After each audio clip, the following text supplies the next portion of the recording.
મોહિત છે એ 16 વર્ષથી રિપોર્ટિંગ કરે, હું 21 વર્ષથી રિપોર્ટિંગ કરું 2003 થી કોર્પોરેશન. ઓકે, કેટલા વાગે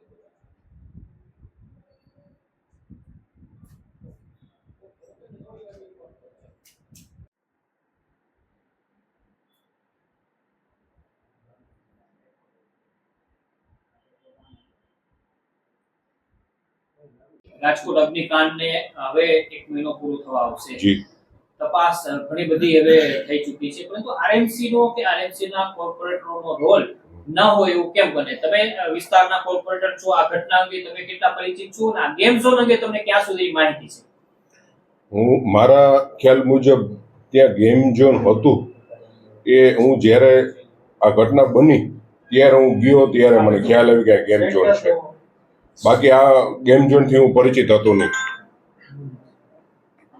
ચેતનભાઈ, તમે ટાઉન પ્લાનિંગ શાખાના ચેરમેન છો. જી કોઈ પણ જગ્યાએ રાજકોટમાં બાંધકામ થતા હોય તો તમામ વસ્તુ પર તમારી નજર હોય. આ 4 વર્ષથી ધમધમતું હતું, તમે પણ 1.5-2 વર્ષથી ચેરમેન છો.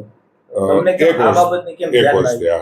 એમાં એવું છે કે એ એરિયા છે ને ત્યાં નોર્મલી વધારે ગોડાઉન અને ઓપન પ્લોટ જ છે, એટલે ત્યાં અમારે પ્રજાના કામ માટે અત્યાર સુધીમાં ક્યારેય કોલ આવ્યો નથી ને એ બાજુ જવાનું થતું ન હોય. છતાંય મારા ધ્યાનમાં ક્યાંય એવું ગેરકાયદેસર બાંધકામ જોવા મળે તો હું જે તે વોર્ડના અધિકારીઓનું ધ્યાન દોરું જ છું. થઈ ગયું હોય ને એમાં આપને ખ્યાલ ન હોય કે આનું કમ્પ્લીટ, કારણ કે મારે એવો કોઈ રાઈટ નથી ત્યાં જઈને કોઈ પાસે માગવાનો. કારણ કે કોઈ 10 માળનું બિલ્ડિંગ હોય, હું ત્યાં જઈને એના પ્રમુખને એમ ન કહી શકું લાવો તમારું કમ્પ્લીશન, કારણ કે જે તે સંબંધિત અધિકારી, તો હું દર વખતે કાંઈ પણ હોય તો સંબંધિત અધિકારીને હું જાણ કરતો જ હોઉં છું. ટીપી શાખામાં જેટલો ભ્રષ્ટાચાર ચાલતો હતો અને હવે એસીબી ની જે રીતના તપાસ ચાલી રહી છે તે પ્રમાણે પ્રૂવ થઈ ગયું છે, તો તમને કોઈ ટીપી શાખામાં આટલો ભ્રષ્ટાચારની ફરિયાદ મળી હતી? નહીં, ક્યારેય નથી મળી, નથી મળી ક્યારેય. સાગરિયા સાહેબની ધરપકડ કરવામાં આવી, આપને જાણ ખરા કે શું ઘટના હતી, આખી શા માટે? અગ્નિકાંડ માટે એસઆઈટીએ નીતિન રામાણીને ખબર હોય કે આ ગેરકાયદેસર બાંધકામ છે, તો નીતિન રામાણીએ કોઈ પદાધિકારી સાથે ચર્ચા નથી કરી? એનું તો એમને જ ખ્યાલ હોય ને, મને તો ના, મારી નહીં, મારી સાથે નથી કરી.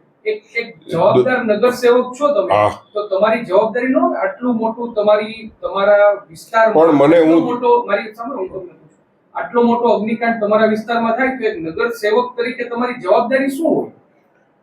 મારી જવાબદારી એ જ હોય કે કોઈ પણ ગેરકાયદેસર કાંઈ બાંધકામ હોય, મને જાણમાં આવ્યું હોય તો મારે સંબંધિત અધિકારીઓને જાણ કરવું જોઈએ. આજની તારીખે મને કોઈ પણ જાતના લેખિતમાં કે મૌખિક અહીંયા આવીને મને કોઈ કમ્પ્લેન કરે તો હું એકનોલોજમેન્ટ સાથે, હું તમને એ બતાવું, એકનોલોજમેન્ટ સાથે હું ઇન્વર્ટ કરાવી દઉં છું.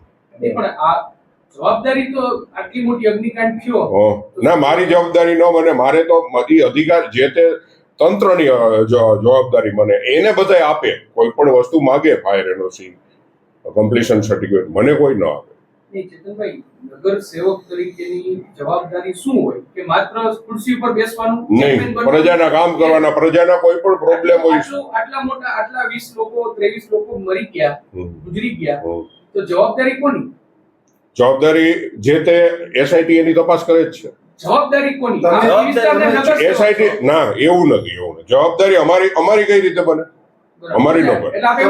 ના, હું તમને એમ કહેવા માંગુ છું કે અમને ખ્યાલ હોય, મારી વાત સાંભળો, અને અમે 4 વર્ષથી ધમધમતો હોય ને તમને ખ્યાલ નો, એ બેદરકારી નો કહેવાય? ના, એવું નથી. અમુક વસ્તુ અમને એમ હોય ને કે કાયદેસર હશે, અમને એમ હોય કે કાયદેસર હશે. તમારા વિભાગના અધિકારીઓ સામે તપાસ ચાલે છે, જેલની અંદર મોકલવામાં આવ્યા છે.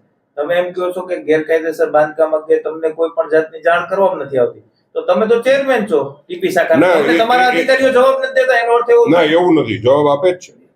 મને ઈ લોકો મને જાણ ન કરે, મારે એને જાણ કરવાની. હવે ચેતનભાઈ, તમે આ વોર્ડના નગરસેવક છો, શું માનો છો આમાં શું કાર્યવાહી થવી જોઈએ? તમે શું માનો? જે ગુનેગારો હોય એને સજા થવી જ જોઈએ. બરાબર. ચેતનભાઈ, આપની એ પછી પદાધિકારીઓ હોય કે કર્મચારીઓ હોય, કોઈ પણ વ્યક્તિ. તમે સ્પષ્ટપણે એવું માનો છો ને કે કોર્પોરેટરની આમાં કોઈ જવાબદારી નથી? ના, એમ નથી કહેતો હું. કોર્પોરેટરની જવાબદારી હોય છે જો એને ખ્યાલ હોય. એટલે તમને આ બાબતની ખ્યાલ નહોતી? ના, ખ્યાલ